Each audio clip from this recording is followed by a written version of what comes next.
La duda es si se trata entonces de una restauración autoritaria de la figura presidencial o si Peña Nieto va a aprovechar todas estas circunstancias pues para proyectar la figura presidencial en un esquema, en un marco mucho más democrático y no como en el pasado autoritario del partido hegemónico. Y hay algunos más que dicen que este hecho es una cortina de humo para tapar o para ocultar otras decisiones trascendentes para la vida del país, como la futura pues privatización de petróleos mexicanos. También nos acompaña el día de hoy el doctor Edgar Sánchez Magallán, académico de la Facultad de Derecho de la UNAM, especialista en materia administrativa constitucional y de amparo. Edgar, bienvenido, mucho gusto y muchas gracias por estar con nosotros. Gracias, buen día. Muchas gracias por la invitación. Mira, el Baester Gordillo.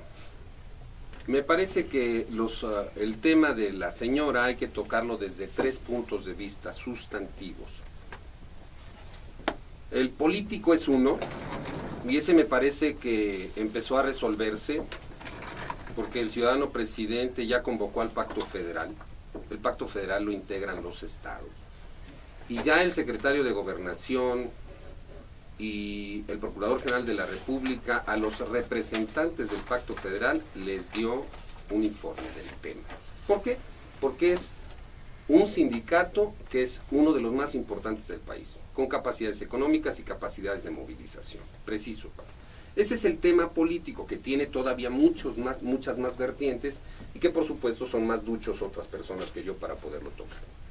El otro tema, o la otra vertiente, sería la sindical, que yo tampoco la voy a tocar en ese sentido, porque entonces sería hablar de sindicalismo y no estamos hablando de ellos, estamos hablando del Baester Gordillo Morales.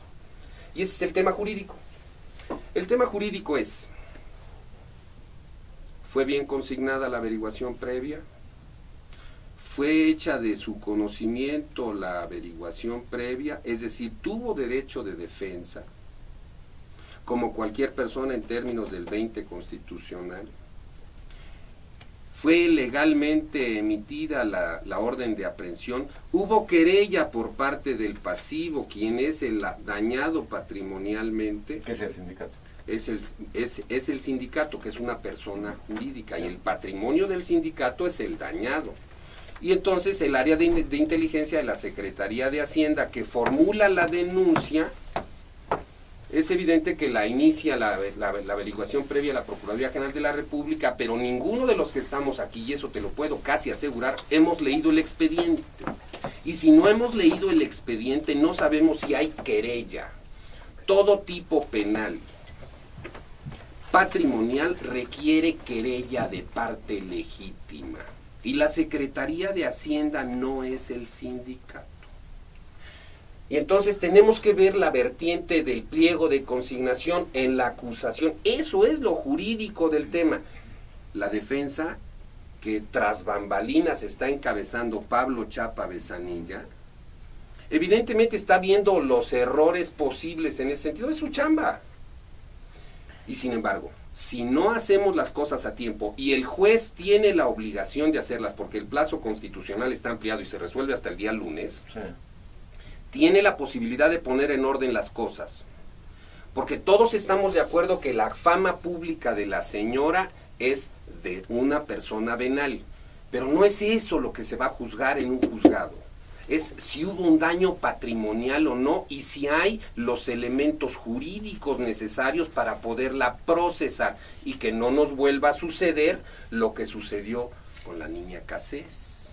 Porque si eso vuelve a suceder, entonces hay que crucificar a quien debemos de crucificar. Y en principio sería al juez, que debe de pronunciarse claramente acerca de su legal detención y si hubo querella para el efecto de poder hacer procedible la cuestión de la acusación contenida en el pliego de consignación. Eso es parte de lo jurídico, seguimos conversando. También nos acompaña la ingeniera Xochitl Gálvez, empresaria. Xochitl, mucho gusto, bienvenida. ¿Cómo estás, Nino? Pues qué gusto saludarte, pues aquí me encanta escuchar a tantos especialistas en materia penal, en materia de derecho, porque pues los ciudadanos lo único que vemos es pues lo que los medios nos dan. A mí, en lo personal, pues sí me indigna toda esta parte de excesos. A mí una cosa que me parece lamentable es que los gobiernos del PAN y mira que yo estuve en uno, el de Vicente Fox, pues me queda claro que fue su aliada, y creo que ni lo ocultó, ni le importó ocultarlo. El de Calderón nunca entendí si era su aliado o era su enemiga, porque a ratos era como, como que no le gustaba públicamente, pero en privado se ponían de acuerdo. Yo viví una experiencia en la campaña de Josefina, cuando hizo esta campaña de Adiós Elba. Me acuerdo la regañiza que le pusieron. Indignó muchísimo el hecho de que hubiera salido al aire esta campaña. Y realmente Josefina sí fue un personaje que se animó a enfrentar a Elbester, y bueno, pues el costo fue su cabeza, digo, más que la verdad. Entonces esa es quizá la parte que yo recibo, pero a mí siempre me pareció lamentable, por ejemplo, que le dejaran al yerno un programa que era habilidades digitales para todos, y que fue una corrupción brutal, y que fue un fracaso brutal. Y hoy los niños de secundaria y de primaria no tienen acceso a internet, por una mala decisión. Entonces, dentro de esos pactos, pues el yerno era subsecretario de Educación. Yo lo que quisiera primero es, por supuesto que me indigna, pero también me indigna el circo. O sea, creo que tampoco se vale lo otro. O sea, está bien, ya la detuvieron. A mí esa foto atrás de las rejas me parece de un morbo excesivo, y que yo no quisiera pensar que entonces es un tema político, y de lo que están más preocupados es de que todos nos indignemos y estamos felices con el circo y no nos vayamos a fondo. ¿Qué es el fondo? ¿Quiénes fueron sus aliados? Porque la maestra llevó a los gobiernos estatales, al menos el de Hidalgo, fue con apoyo de la maestra y del PANAL, y les acercaron votos, y no sé si les acercaron dinero. Entonces sería bien interesante enterarnos si en estas investigaciones también vamos a saber otros recursos financieros a dónde fueron a dar, o nada más lo de los vestidos, porque a mí lo que yo estoy impresionada de 3 millones de dólares en una tienda, puta, ni en mi peor sueño me los podría gastar, pero bueno, eso es otra. Especialista en Derecho Financiero, Bancario y Bursátil. Pedro Alfonso, mucho gusto, bienvenido, buenos días. Nino, buenos días, gusto en estar con ustedes. En lo particular, quisiera mencionar algo que me llamó la atención desde el momento que se hizo el anuncio de la parte jurídica y el anuncio de las causas de su detención, los delitos que se le imputan a la señora Elbester Gordillo. Y como decía bien el maestro Sánchez Magallán, a reserva de tener a la vista el expediente, la primera impresión que tengo es que no concuerdan las informaciones con el tipo penal que se le imputa. Es decir, los trabajadores, los docentes, perciben sus ingresos por una actividad lícita que está regulada en el artículo 5 constitucional, y de estos recursos que reciben, una cuota va destinada al sindicato. Entonces el sindicato tendrá una o varias cuentas, desconozco, pero estos recursos que acumulan tienen una procedencia lícita. Y esta persona, dirigente del sindicato, que tiene a su cargo los recursos, tiene la custodia de los mismos, dispone de ellos para sí, que deben ser cuantiosos. Pero los recursos no son de procedencia ilícita, y el delito que le imputan es recursos de procedencia ilícita. Y esto es lo primero que me brinca. Los recursos no son de procedencia ilícita. Segundo, que no hay lavado de dinero tampoco. No, porque está bancarizado todo.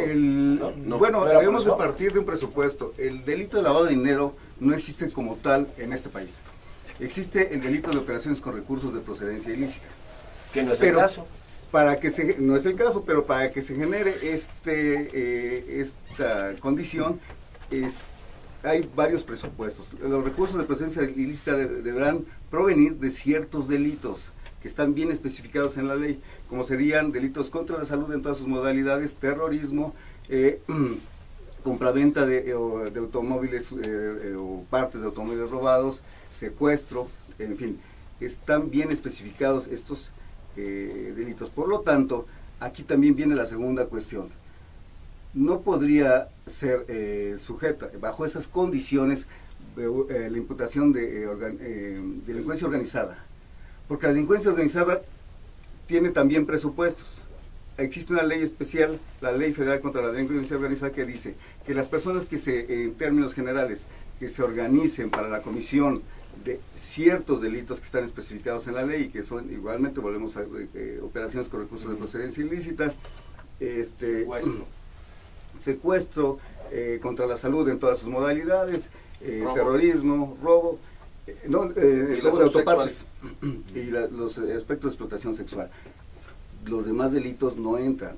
Cuando las personas se organizan para la comisión de un delito que no son estos, no cometen el delito de delincuencia organizada, sino de asociación delictuosa.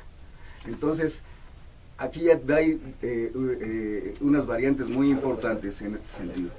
Y desde mi punto de vista, en mi percepción, fueron inadecuadas las figuras que se le imputan a la persona. Podrán ser otros delitos, pero si es bajo ese presupuesto, la señora tiene muchas posibilidades de lograr otras condiciones jurídicas en su proceso. También nos acompaña el día de hoy el senador del PRD, licenciado Armando Ríos Peter, secretario de la Comisión de Gobernación en el Senado. Armando, bienvenido, mucho gusto. ¿Qué tal, Nino? Como siempre es un placer estar aquí contigo y sobre todo con una mesa que tiene pues una diversidad de visiones sobre un tema que es de suyo sumamente complejo. Aquí comentaba Edgar la visión política, sindical, jurídica. Hay, digamos, sobre la mesa y especialmente en el contexto social en el país, pues múltiples visiones sobre lo que significaron los hechos del pasado 26 de febrero, pues que yo quiero identificar como un parteaguas, y yo espero pensar que sea un parteaguas. Un parteaguas que sin duda alguna tiene pues una disyuntiva grave, lo decía Jaime, tal vez la posibilidad de retornar a los viejos esquemas del autoritarismo y del poder concentrado en una sola figura, en la del presidente de la República, y espero que esa sea la que podamos construir, porque yo quiero siempre ser optimista de que este país puede seguir evolucionando en un contexto democrático, un momento en el cual la lucha contra la corrupción no solamente sea una persona, no solamente sea alguien que se generó una de las peores famas públicas que habíamos podido tener, que es el Bester Gordillo como líder sindical, sino que nos convirtamos en una verdadera locomotora de transformación del sistema. Digo, aquí los abogados, tanto Pedro Alonso como Edgar Sánchez, han comentado pues algunas cuestiones que pueden estar en duda sobre el litigio y sobre, digamos, el proceso. Y esto, a final de cuentas, yo creo que no podemos dejarlo concentrado en el círculo rojo, exclusivamente en quienes le vayan dando un seguimiento ya puntual a las condiciones jurídicas. La gente lo que quiere es que acabe la corrupción. Y lo digo porque quiere que acabe la corrupción aquí en la Ciudad de México, donde gobierna el PRD, pero también quiere que acabe en Jalisco, donde gobernó el PAN, quiere que acabe en donde está gobernando el PRI en Veracruz. Es decir, la gente está harta de que nuestro sistema se haya convertido en una serie de componendas, y creo que es precisamente el problema que yo veo, por lo menos la crítica que quiero dejar sobre la mesa y que me preocupa. Me preocupa que Juan Díaz de la Torre hoy salga publicado en los principales medios, pues que fue amenazado por parte del gobierno de que si no jalaba en la lógica de la reforma, de que si la seguían haciendo de tos, por ponerlo de la manera pues más simple y llana, pues entonces querían contra ellos. Entonces, lo que estamos es en la misma lógica de hace 20 años con la quina. Estamos en una lógica de concentrar el poder, de no ir a las últimas consecuencias reales que significan combatir la corrupción y solamente realinear a los actores para que haya una figura fuerte. Porque yo lo que quisiera ver es qué sigue, quiénes siguen. Y no en una lógica de cacería de brujas. Yo creo que sería equivocado andar señalando tal o cual, sino es cómo vamos a transformar nuestro sistema de combate a la corrupción, cómo vamos a transformar nuestro sistema de transparencia, nuestro sistema de instrumentos de la sociedad que permitan pues verdaderamente ir en contra de aquellos que usan el dinero público, como aquí quedó evidente en el caso de los recursos del centro. Pero sí estamos de acuerdo en que no podemos regresar al pasado, pero tampoco podemos abdicar del poder público. Yo creo que esa sería una argumentación terrible. No, digamos, ese es un argumento... Pues es que durante 2 sexenios se abdicó del poder mi querido público. Edgar, es un argumento priista del viejo. No, se abdicó. Y te lo digo con toda puntualidad, y si me permites te explico. Si me permites te explico. Cuando Salinas de Gortari, Edgar, digo, lo que estás diciendo me suenan las argumentaciones que escuché de chavo cuando tenía 20 años, cuando metieron a la quina, porque decían, Salinas no ganó la presidencia con los votos, pero la acaba de ganar con un acto de poder. Yo no admito eso. Y yo no admito eso porque precisamente esa componenda permitió que Salinas aglutinara un conjunto de poder tan grande que consolidó los nuevos monopolios, que consolidó los espacios que hoy son precisamente uno de los lastres, como lo es el Bester, o como lo es Romero de Champs, o como lo es todo un sistema en el cual los gobernadores hacen lo que quieren los estados. Yo no admito eso, porque el tema de abdicar al poder como tú lo puedes poner, pues significa, pues entonces que el poder sea autoritario, que esté centrado y que solamente sea una figura. Es que se yo no admito abdicó eso. del poder, Yo lo que quiero es y por una eso democracia se fortalecen la que región, tenga los un poder regionalismos. en el Ejecutivo, pero que tenga en la sociedad una capacidad de exigir rendición de cuentas, que puede ir en contra de la corrupción y que no me salga con argumentos falaces, porque el poder no es del presidente, el poder es de la sociedad y es de los poderes que instituye a través de los votos, a través de sus senadores, a través de las La iniciativas ciudadanas. Constitución dice que el poder público es del gobierno. El poder público es el poder público es del gobierno representado en el Ejecutivo, representado en el Legislativo y representado en el Judicial, mi hermano. Digo, con todo respeto, aquí que me estás enseñando una constitución, pues es muy básico.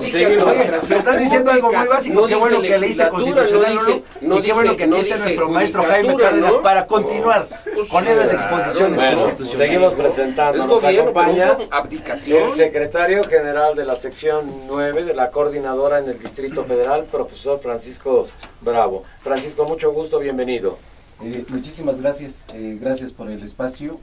Miren, a nosotros como maestros, como la parte afectada directamente, sí nos interesa muchísimo también hablar del tema sindical, porque nosotros estamos viendo como que se quieren dar dos procesos separados, el jurídico, como que está el Bester Gordillo, es la culpable, personalmente hablando de todo lo que cometió, y quieren separarlo del otro proceso que va con la parte sindical.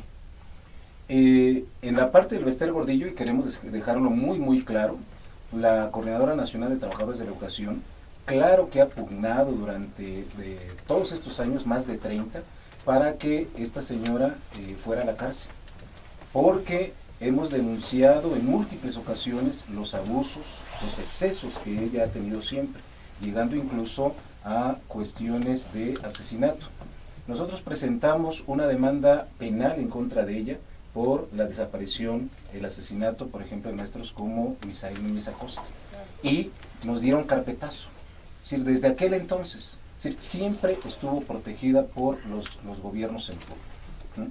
Y ahora que está ya en la cárcel, pues desde luego queremos dejar claro, nosotros no vamos a pelear porque por ahí alguien manifestaba que nosotros vamos a salir en su defensa. No, pues así ha sido una de nuestras esencias como sindicalistas.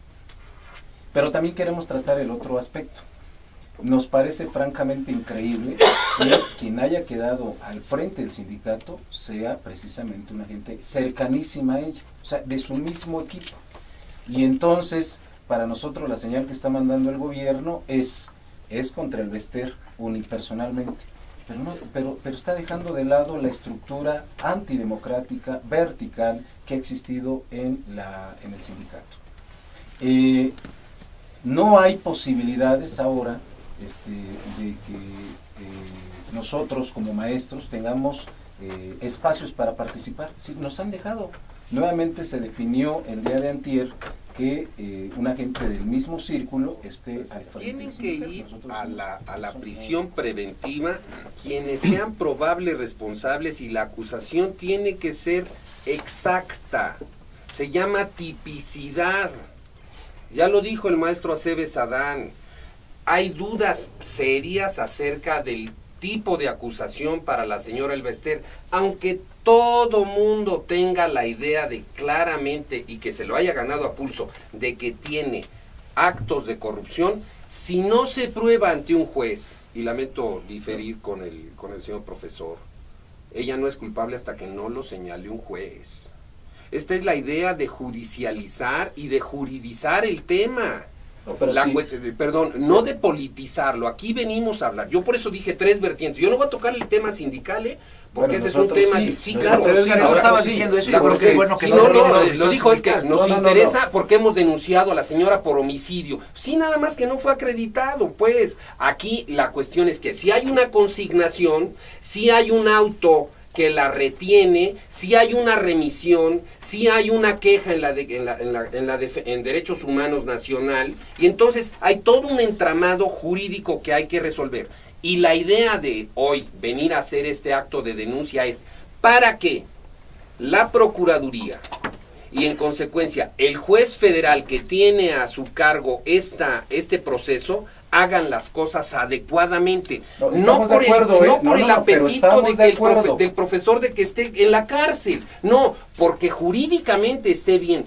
Toda persona tiene derecho a ser juzgado adecuadamente. Eso dice la Constitución, eso es lo que hay que preservar, independientemente de los apetitos de cualesquiera, ¿me explico? No, bueno, Pues aquí sí. lo que nosotros decimos es, estamos totalmente de acuerdo que el expediente legalmente hablando tiene que conformarse de manera correcta para que no suceda lo que usted ya mencionó, Ahí va. pero también decir o querer separar la parte político-sindical, todo lo que ha cometido, sencillamente a nosotros se nos hace ingenuo. Que se sancione en términos políticos, por eso, punto. pero es un asunto que va junto con pegado. O sea, nosotros tenemos que seguir denunciando como lo hemos hecho siempre, y esto es desde la perspectiva político-sindical.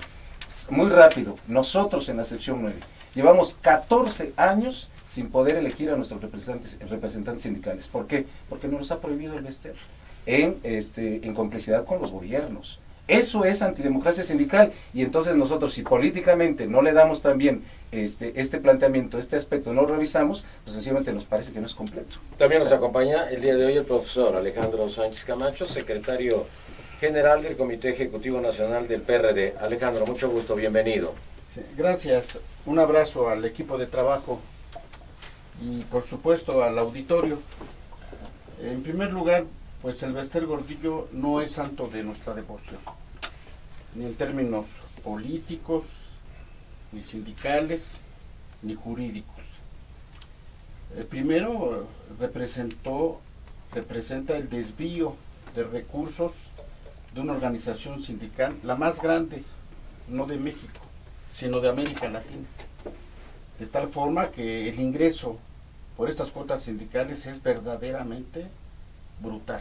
Y no solo eso, sino que también a través de presupuesto, que luego se etiqueta en los órganos legislativos, van a parar a cuentas del Bester Gordillo, como fue el caso cuando estuvo en la subsecretaría su yerno. Ya hubo recursos que se etiquetaron en la Cámara de Diputados que nunca se justificaron. Pero no solamente eso, ella también representa un sometimiento de la democracia en la vida sindical, en todas sus secciones sindicales que hay en todo el país. Afortunadamente está el movimiento de la Coordinadora Nacional de Trabajadores de la Educación, que ha tenido dignidad, con maestros rebeldes, combativos.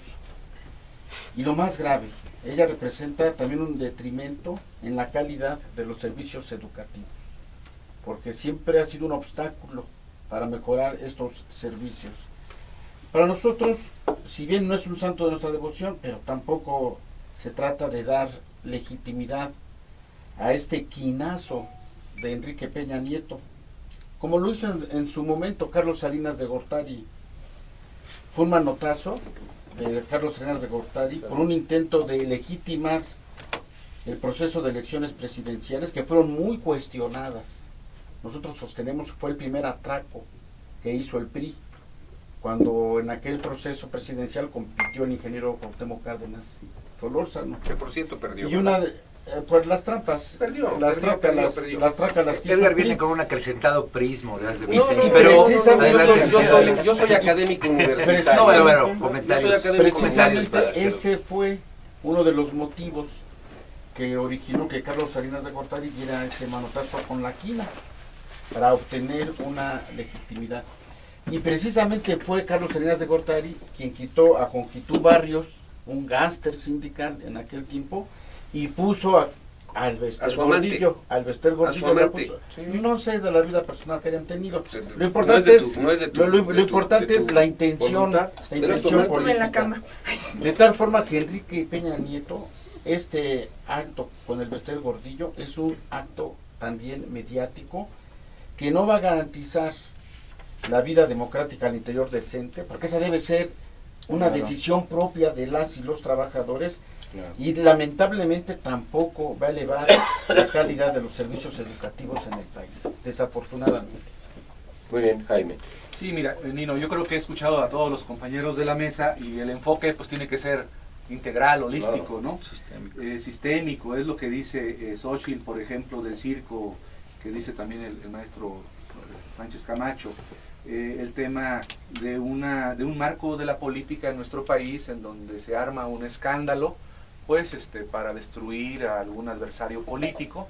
Esto también tenemos que vincularlo, por ejemplo, a la discusión sobre la reforma constitucional en materia educativa y a la oposición de El Bester y también de la coordinadora de maestros a la reforma constitucional en materia educativa, a las movilizaciones que se han estado ya dando y se estaban preparando. Luego lo que pregunta Xochitl, los aliados, ¿dónde están, no?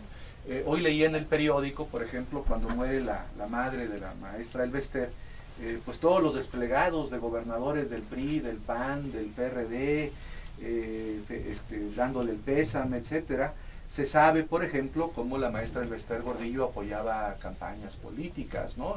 Tal vez la que apoyó de una manera más clara fue la de Calderón en el 2006. La de Moreno Valle. La de Moreno Valle en Puebla, etcétera. ¿Y dónde están todos esos gobernadores? ¿Dónde están todos esos políticos que fueron apoyados con recursos económicos y con recursos también sindicales, etcétera, por la maestra El Bester Gordillo?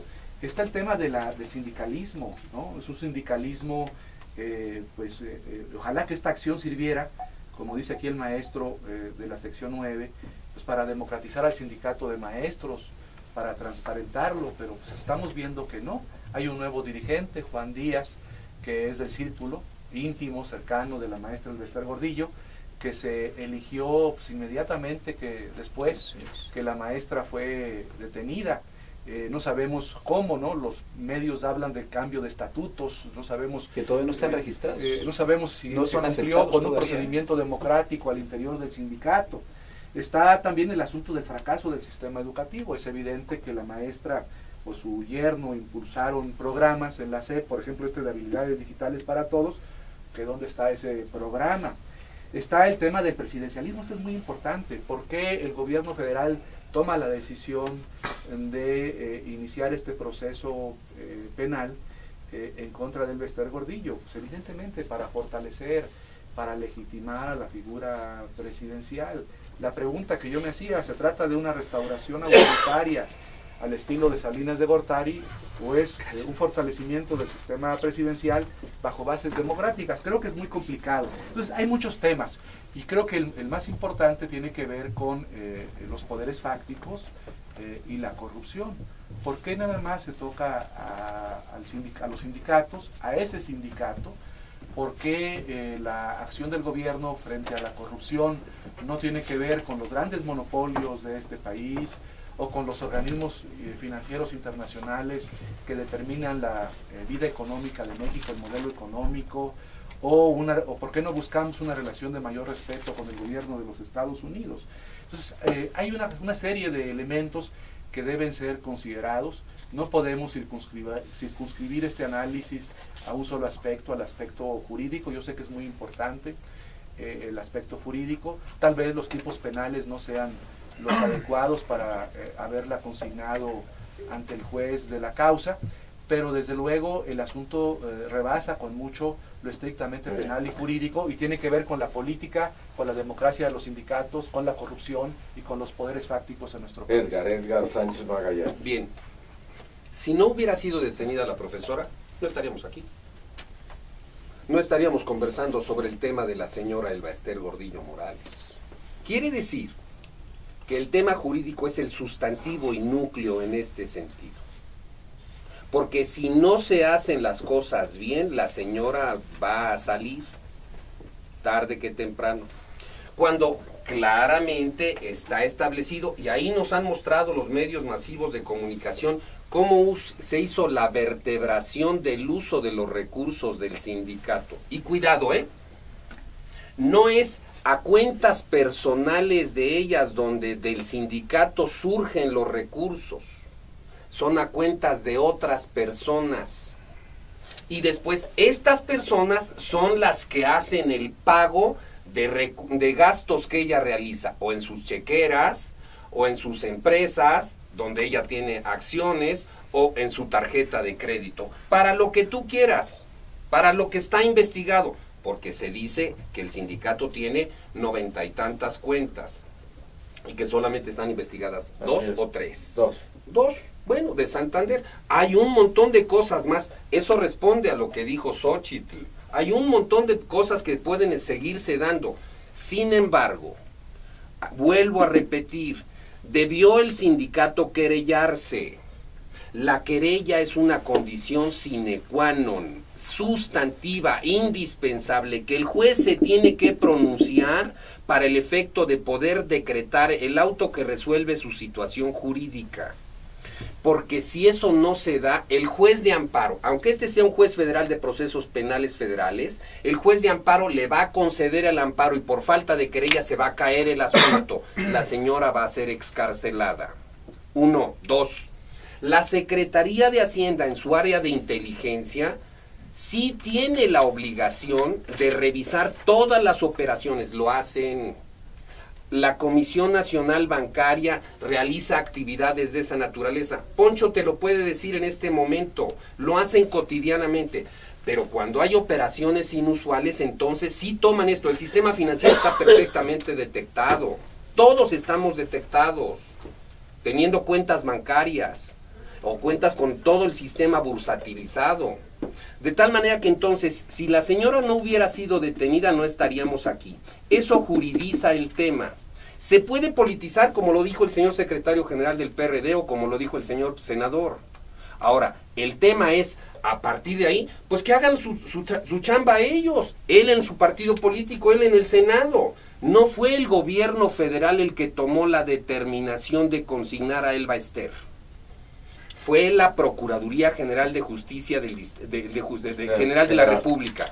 Y fue en ese sentido la administración pública. No fue la judicatura ni fue la legislatura.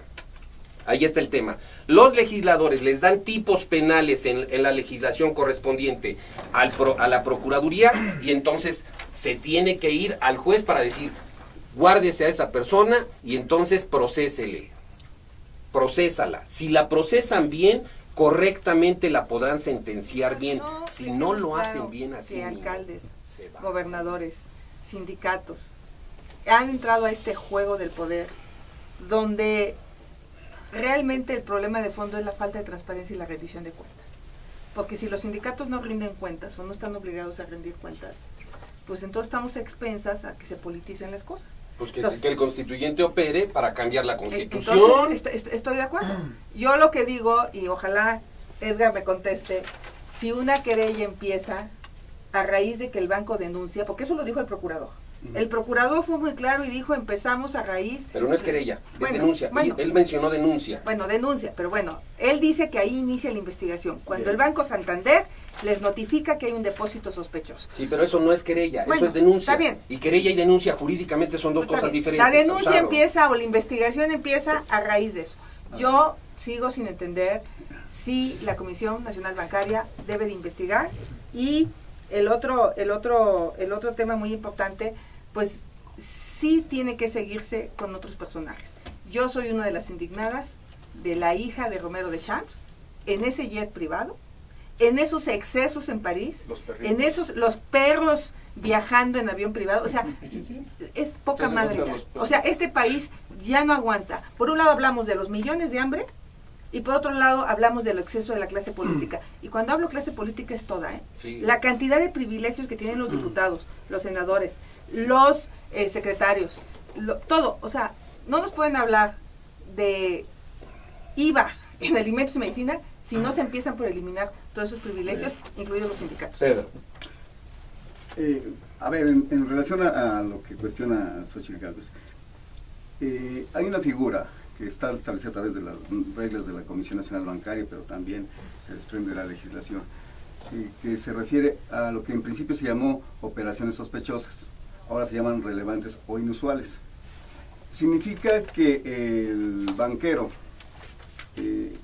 está monitoreando cuentas y en mi, vayamos a un ejemplo particular, si en mi cuenta estoy teniendo ingresos regulares entre 20 y 40 mil pesos y este es mi rango, el día que me hacen un depósito de más de 100 mil pesos, esto le brinca y entonces esta es una operación relevante o sospechosa. Y evidentemente que si me brinca de repente que yo había tenido un comportamiento no mayor a 50 mil pesos, pero ya tengo 1 millón, esto obliga a la institución a la institución de crédito, pero no solo, estamos hablando de institución de crédito, pero el sistema financiero no solo se compone de bancos, se integra por sociedades de inversión, por casas de bolsa, casas de cambio, centros cambiarios, sociedades financieras de objeto múltiple, etcétera. Bueno, cuando esta condición se da, están obligadas las entidades a dar aviso a la Comisión Nacional Bancaria y de Valores, para que ésta a su vez haga del conocimiento de la Secretaría de Hacienda esta condición y a través de la unidad de inteligencia se empiecen a hacer el cruce de información de dónde salieron estas cantidades. En el caso específico, una persona vende su inmueble, recibe 2 millones de pesos, su cuenta no se había movido, entonces deposita el comprador los 2 millones de pesos, brinca este aviso de operación de un depósito relevante y él justifica. Mi operación se debió a una operación legítima de compra y las cosas vuelven a su estado. Si no lo justifica, entonces continúa la maquinaria de investigación de la unidad, ¿no? Primero de la Comisión Nacional Bancaria. Senador, ¿las operaciones son relevantes cuando es por monto o Es que si Romero Cuando salen Alejandro de los deposita rangos. 10 millones cada ¿cuáles son mes, los pues rangos? nunca va a Más o menos, ser. ¿cuáles son los rangos? Los rangos es cuando se duplica por lo menos las operaciones o se triplican Las propias.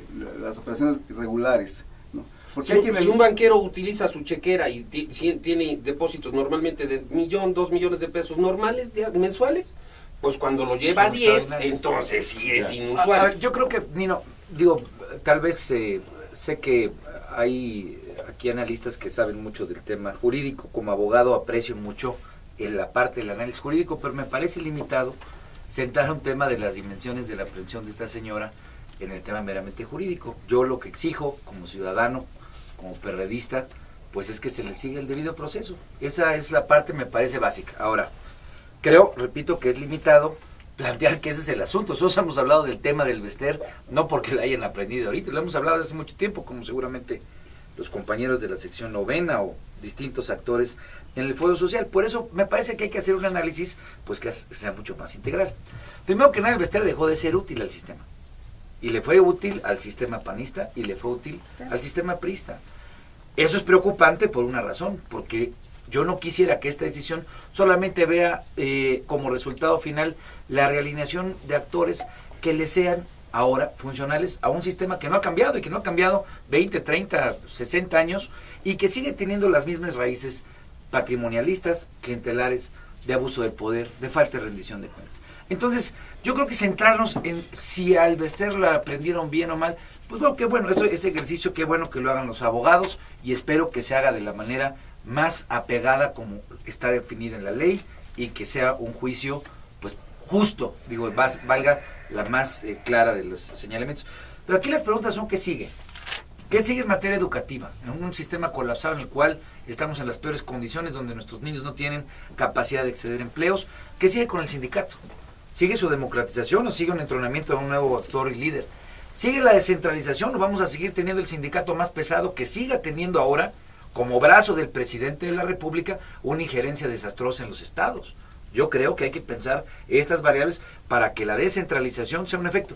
¿Qué sigue en el término de las cuotas? Si las cuotas se le pasan a la Secretaría de Hacienda sin que haya la voluntad mediada de parte de los sindicalistas, pues creo que es el momento justo y adecuado para que la Presidencia de la República, el gobierno federal, definan pues que sea la voluntad de la gente si se le dan o no las cuotas al sindicato. Son Eso tres sí, variables, eso, lo que plantea son es tres ilegal, variables, lo que plantea es ilegal, son no tres es variables, posible independientemente de la parte legal, repito, No, sé que muchas veces los pues realízalo, abogados, es que no me quiero enfrascar en una discusión legal para darte mis argumentos de por qué creo que sí, pero digamos, lo que quiero es dejar en la mesa, más de argumentos legales, que con mucho gusto pues los damos, preguntas que nos permitan la evolución de un sistema que está colapsado en materia educativa. Porque hoy un padre de familia, pues lo que quiere es que le demos soluciones. Si es legal o no, analicémoslo bien, pero el tema es garantizar que las cuotas no se conviertan en un instrumento de gasto y de financiamiento del líder. Bueno, pues entonces... Pero ese no es el tema del Bester No, Gordillo no, Morales. bueno, es que usted abogado está ¿No? metidísimo, mi querido Edgar, el que tema es jurídico. Y yo te quiero decir algo. El problema en este momento es cómo garantizamos que lo que estamos discutiendo en el Senado, porque tú dijiste que es lo que va a hacer el constituyente, no tenga en la bancada del PRI el respaldo para que la Comisión Anticorrupción solamente sea una manera de gatopardismo. Ese es el debate. El debate no es una llamarada de humo para ver si meten el Bester Gordillo a la cárcel y entonces que todo cambie para que siga igual. Porque eso fue cuando, en esa época que ustedes vienen del salinismo y el priismo, en esa época fue lo que ocurrió y hoy nos tienen esa condición de colapso. Bueno, abogados pueden ir y venir y defender condiciones Como de legisladores pueden nada ir y más que venir, le voy a el decir algo. gatopardismo Le es voy a de decir Andrés algo. Manuel, El ¿no? gatopardismo ha Sí, sido, es de pues Andrés digo, Manuel, ya. precisamente, bueno, yo veo un exacerbado Otro que perdió prismo también. consolidado en los argumentos. ¿No? Solamente quiero dejar algo sobre la mesa. Y que han tratado durante muchos años de llegar, tema pero no, del no han Bester, podido llegar. este tema del Bester quedó es claro? una condición Sí, también. de Ahora posibilidad contestamos. que tenemos los mexicanos de transformar instituciones que están carcomidas. Yo no quiero regresar a ese viejo prismo que veo en Edgar, pues con un alto cariño y un alto recuerdo, una alta nostalgia. Yo lo que quiero es un país, el que haya un poder ejecutivo fuerte, sí, también poderes ejecutivos en los estados fuertes, sí, pero que tengan controles democráticos, que tengamos legislativos fuertes, que tengamos poderes judiciales fuertes. ¿Por qué? Porque creo en un país en el cual no debe estar concentrado Espero en que un no solo tengas un partido, en una problema sola persona. jurídico y entonces necesitarás No, por un supuesto. abogado como yo. No, bueno, aquí tengo al doctor Cárdenas, que sin duda alguna fue también. Nos tenemos que ir.